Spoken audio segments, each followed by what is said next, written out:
고맙다는 말을 먼저 하고 싶은데요. 제가 강의를 하는, 담당을 하고 있는 창의적 글쓰기는 그렇게 쉽지는 않은 수업입니다. 매 시간마다 과제가 있고요. 또 리포트도 있고요. 발표 연습도 하고 시험도 보고 학생들이 시간과 품을 많이 투자를 해야 되는 수업입니다. 그런데도 학생들이 도움이 되었다고, 좋은 강의였다라고 얘기를 하니까 저 역시 학생들에게 고맙다는 말을 드리고 싶습니다. 두 번째는 그런 고맙다라고 하는 생각과 함께 조금은 미안하다라고 하는 생각이 들었습니다. 그 이유는 늘 한 학기 강의를 마칠 때마다 뿌듯함보다는 아쉬움이 많이 남고요. 또 한 것보다는 못한 것들이 기억에 남아서 과연 제 강의가 이 상을 받을 만한 걸맞은 강의였는가를 생각할 때 조금 미안한 느낌도 있고요. 또 하나는 다른 교수님들, 학생들에게 많은 관심과 열정을 가지고 있는 교수님들이 많이 계시는데 제가 상을 받게 돼서 그런 것도 조금 미안한 기분이 드는 것 같습니다. 또 조금 좋은 강의를 하기 위해서 가장 중요한 것은 학생들에 대한 애정이라고 생각을 합니다. 그래서 먼저는 스스로 아는 것과 강의에서 가르치는 것은 다르다라는 생각을 합니다. 그래서 아는 것은 제 문제이지만요. 가르치는 것은 학생들과의 관계의 문제이기 때문에 어떤 강의를 해야 될 때 그 주제에 대해서 스스로 이해를 하는 것과 학생들에게 가르치기 위해서 준비를 하는 것은 다를 텐데요. 제 경우에는 후자의 경우가요. 학생들에게 가르치기 위해서 준비를 하는 것들이 훨씬 시간과 품이 많이 듭니다.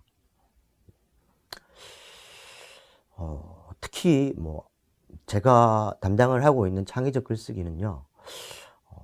요즘 학생들이 글쓰기에 대해서 조금 많이 힘들어 하는데요. 그러니까 글쓰기보다는 클릭에 익숙하고요.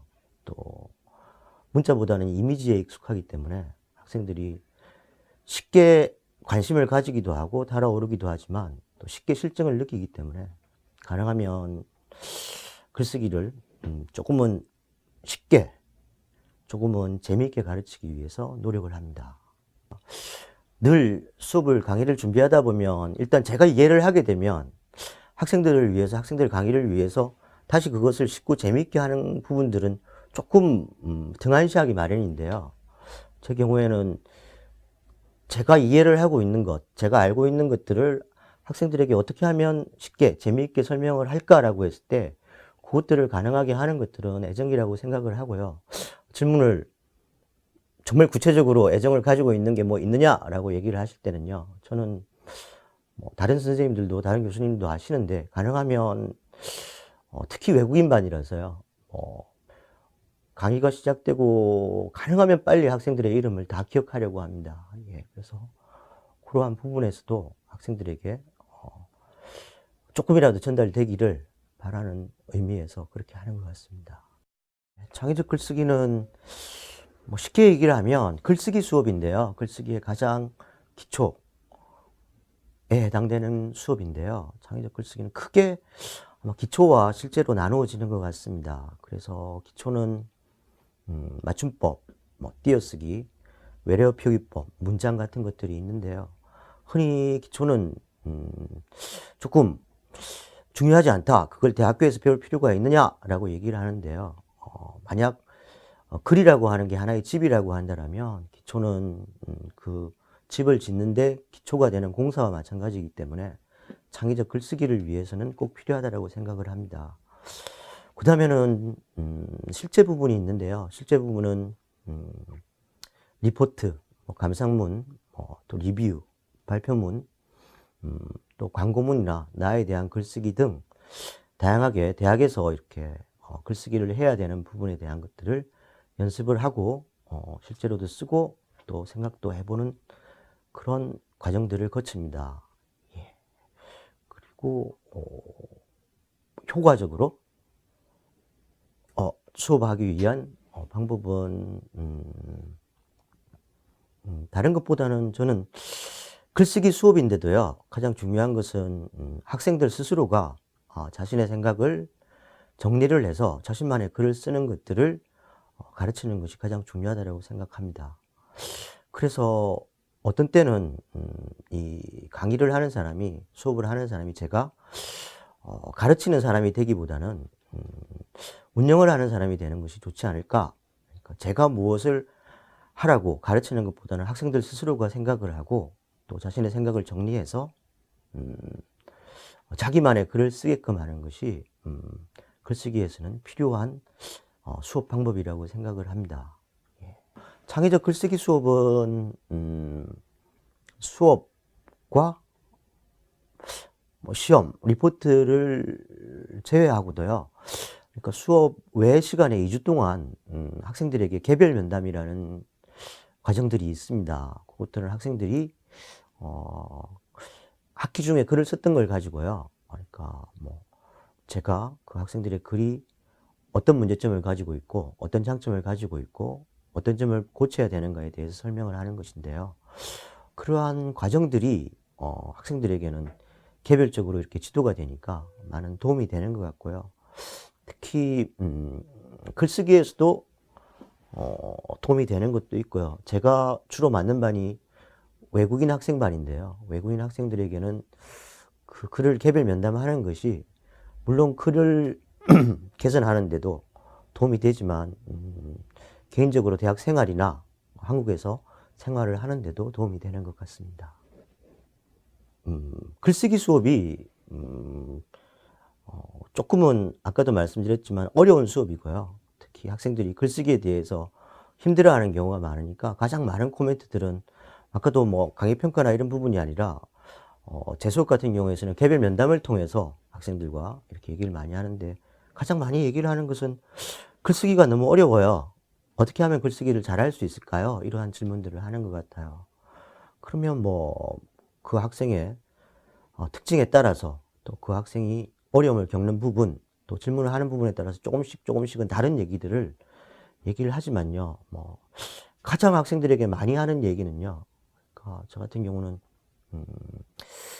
기초의 부분에서는 공부를 열심히 하는 학생들일수록 그 책, 교재에 있는 맞춤법이나 띄어쓰기의 원칙들을 다 기억하려고, 외우려고 하는데 저는 그것도 중요하지만 내가 만약 그것을 다 외운다고 하더라도 학생에게 얼마 정도나 기억을 할 수 있겠니? 그거보다는 국립국어원이나 믿을 수 있는 사이트나 사전들을 찾아보는 습관을 기르는 것이 내가 앞으로 글쓰기를 하는데 도움이 될 것이다 라고 얘기를 하고요.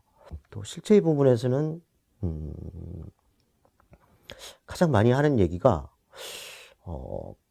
글을 쓸 때 아마 개요를 짜서 개요를 작성해서 쓰라는 얘기를 많이 하는 것 같아요. 그래서 뭐 보통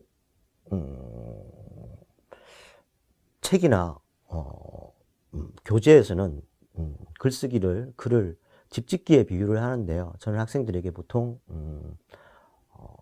음식을 만드는 거, 요리에 비유를 합니다. 그래서 하나의 주제에 대한 글이 요리라고 한다면 개요라고 하는 것은 그 요리를 만들기 위한 레시피 같은 거죠. 그래서 학생들에게 너 요리법을 모르면서 요리를 할 수 있겠니?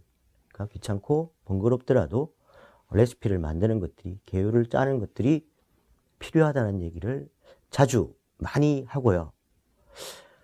그렇지만 학생들이 개요를 짜지 않는 것은 또 여전합니다. 글쓰기가 뭐 계속해서 제가 어렵다라고 얘기를 하니까 좀 그렇긴 한데요. 글쓰기가 조금 어려워서요. 한 학기가 지나가더라도 글쓰기 수업을 듣고 자기가 열심히 연습을 해서 한 학기가 지나더라도 글쓰기 실력이 이렇게 확 좋아지지는 않습니다. 그러니까 조금 특히 전보다는 나아지면 어떨까 이렇게 생각을 하는데요. 그래서 그렇지만 이제 조금의 변화라고 한다면요. 하나는 요즘 학생들은 교육을 받은 환경이나 살아온 환경들이 정보에 대해서 아주 열려있는 그러한 환경들이라서요. 자기가 남의 글들을 가져와서 쓴다. 남의 글들을 갖다 이용한다는 생각을 못하고 그렇게 글을 쓰는 경우가 많은데요. 이 수업을 들으면서 못 쓰더라도 너만의 글을 써라. 자신만의 글을 쓰라고 하면 조금은 자신이 생각을 해서 못 쓰더라도 서툴더라도 자신의 글을 쓰려고 하는 것은 변화라고 할 수 있겠습니다. 또 하나는 요거는 그렇게 좋은 방법은 아닌데요. 저는 학생들에게 힘든 경우에는 자기만의 패턴을 잡아서 글을 쓰는 게 중요하다라고 얘기를 합니다. 그러니까 뭐 주제를 잡고요. 그에 따라서 뭐 3개 내지 4개의 단락, 또 그거보다는 더 많은 단락을 만들고 계율을 짜서 글을 쓰라고 하는데요. 그렇게 되면 좋은 방법은 아니지만 그래도 한 학기 동안 조금은 체계적인 글을 쓸 수 있는 계기가 되는 것 같습니다.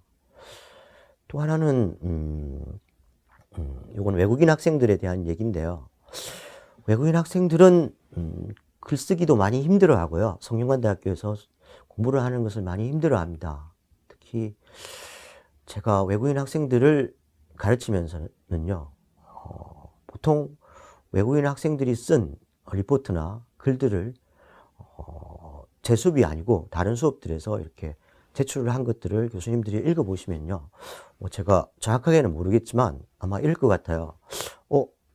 외국인 학생이 썼나 보다. 이건 한국어도 제대로 구사를 못하네. 어떻게 이렇게 글을 못 쓰지? 이렇게 하실 것 같은데, 그래서 제가 한 학기 동안 목표로 삼고 외국인 학생들을 대상으로 해서는요. 변화를 주려고 하는 것들은 리포트를 제출했을 때, 글을 써서 제출을 했을 때 이건 외국 학생들이 썼구나. 그렇지만 열심히 해서 잘 썼네? 정도의 변화가 있기를 바라고 그렇게 될 수 있도록 노력을 하고 있습니다. 근데 그것도 쉬운 일은 아닌 것 같습니다. 수업을 하는 게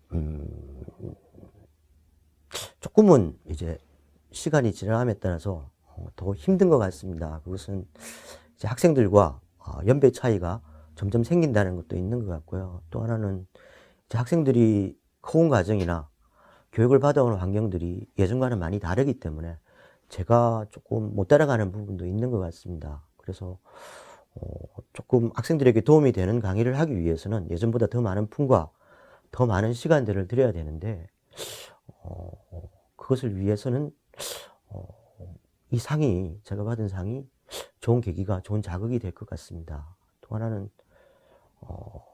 처음에 말씀을 드렸는데요. 제가 상을 받고도 어떤 미안한 감정이 든다라고 하는 부분들요.